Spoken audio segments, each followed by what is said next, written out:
The air was thick with the scent of overcooked pot roast. The kind that lingers like a grudge in a small-town Texas dining room.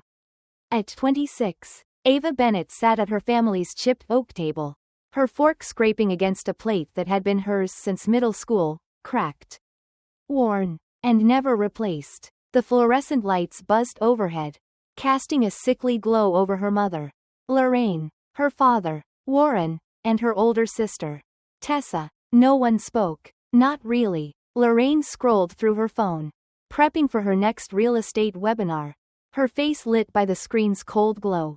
Warren fiddled with the radio, letting sports talk fill the void where conversation should have been.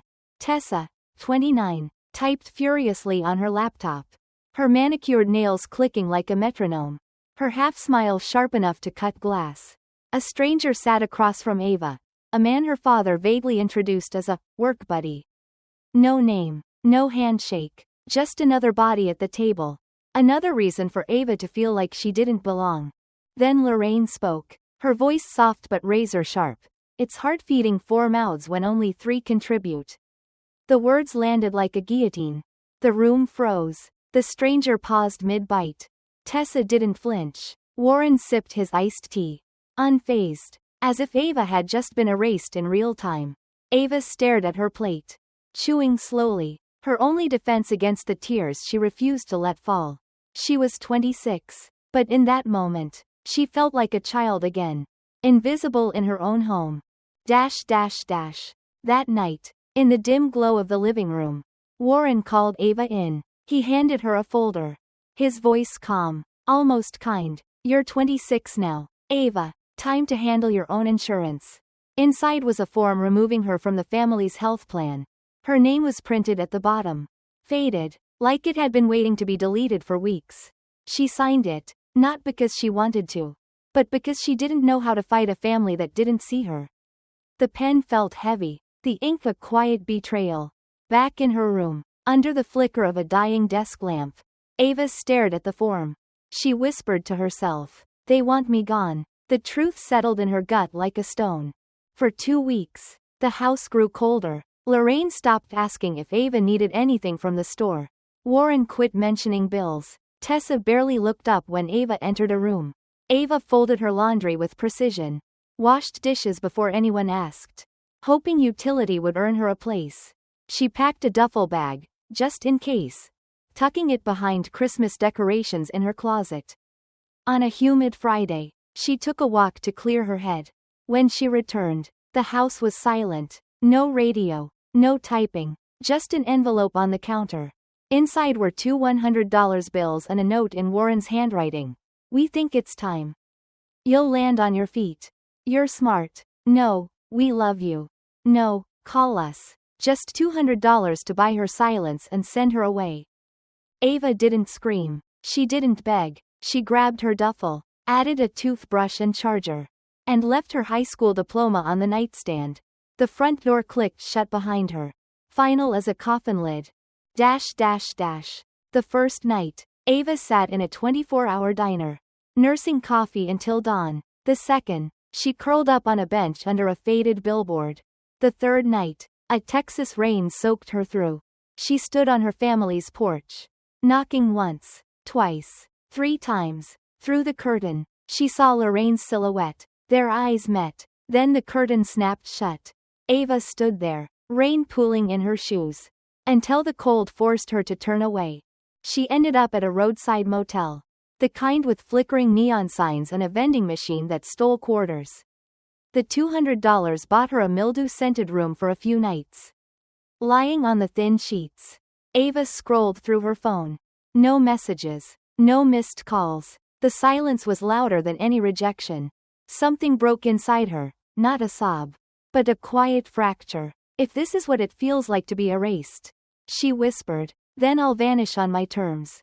At 2:14 a.m., desperate and out of options, Ava called Ethan Caldwell, a high school friend she hadn't spoken to in years. Back in 8th grade, she'd given him her jacket during a storm.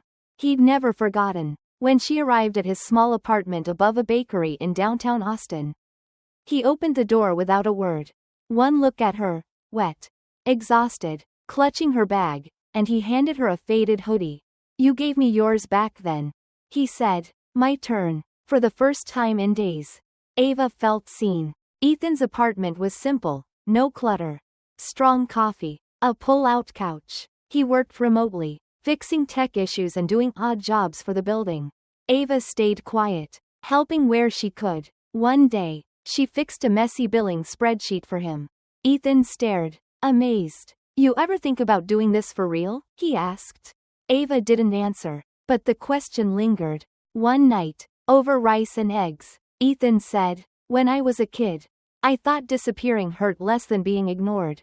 Ava whispered back, "Maybe it does, but it's still disappearing." He nodded, then added, "You're not erased. You're just wiped clean enough to rewrite."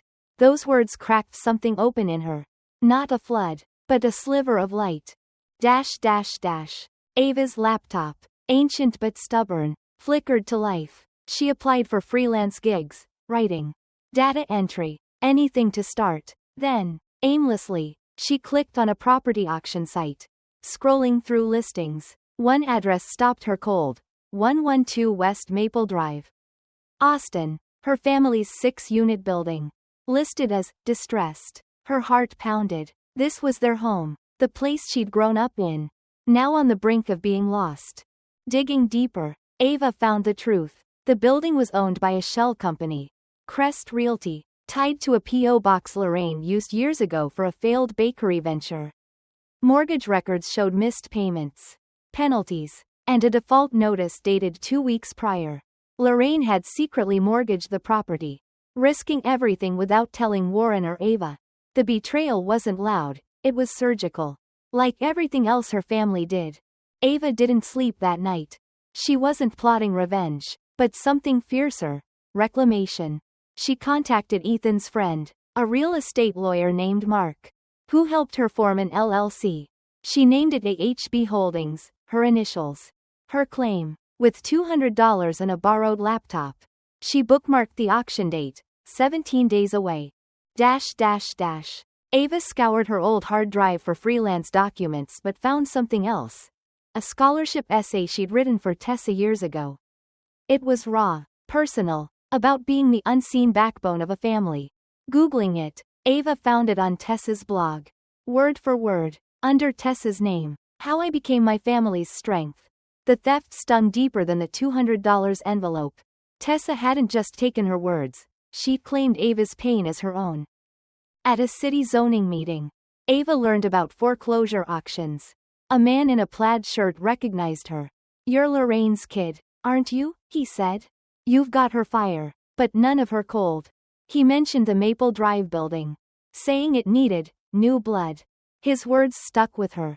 A reminder that others saw what her family refused to. The auction was anticlimactic, no gavel. Just a laptop screen and a lukewarm coffee. AHB Holdings placed the winning bid. Strong and final. When "You won" flashed on the screen. Ava didn't cheer. She whispered, "I don't need applause. I need the deed." As the new owner, Ava drafted tenant notices. For her parents' unit, 4B, she raised the rent by 213%, not random, but calculated from repair logs and missed payments. It wasn't revenge, it was balance. She hired a property manager, Lisa, who knew nothing of Ava's history. To Lisa, AHB Holdings was just a client who paid on time. The first ripple came via text from Tessa. "Who jacked the rent this high?" Lorraine posted on Facebook, "This new landlord is a monster." No soul. Warren stayed silent. Ava didn't respond. She checked the family Dropbox. Her access was revoked. The joint savings account her father opened when she was 12? Closed 6 weeks ago. No notice. They weren't just cutting her out, they were rewriting history without her. Lorraine's appeal came through the tenant portal. "This is unfair. Cruel. Who does this to people they know?" Ava forwarded it to Lisa with one note.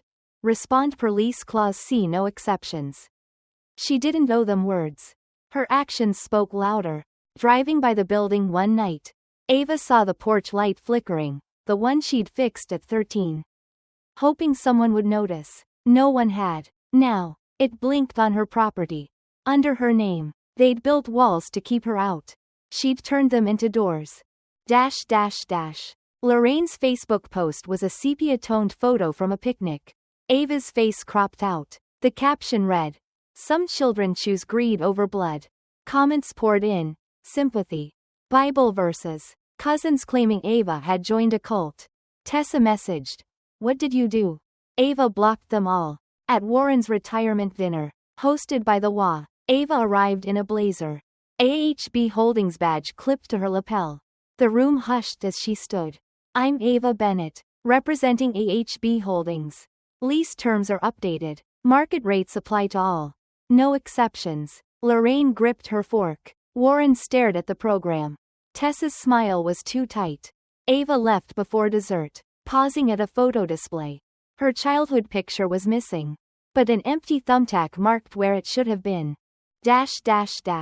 Days later, Tessa knocked on Ava's door, holding a manila folder. "I found this in the WA packet," she said, voice trembling. It was a spreadsheet listing, Ava.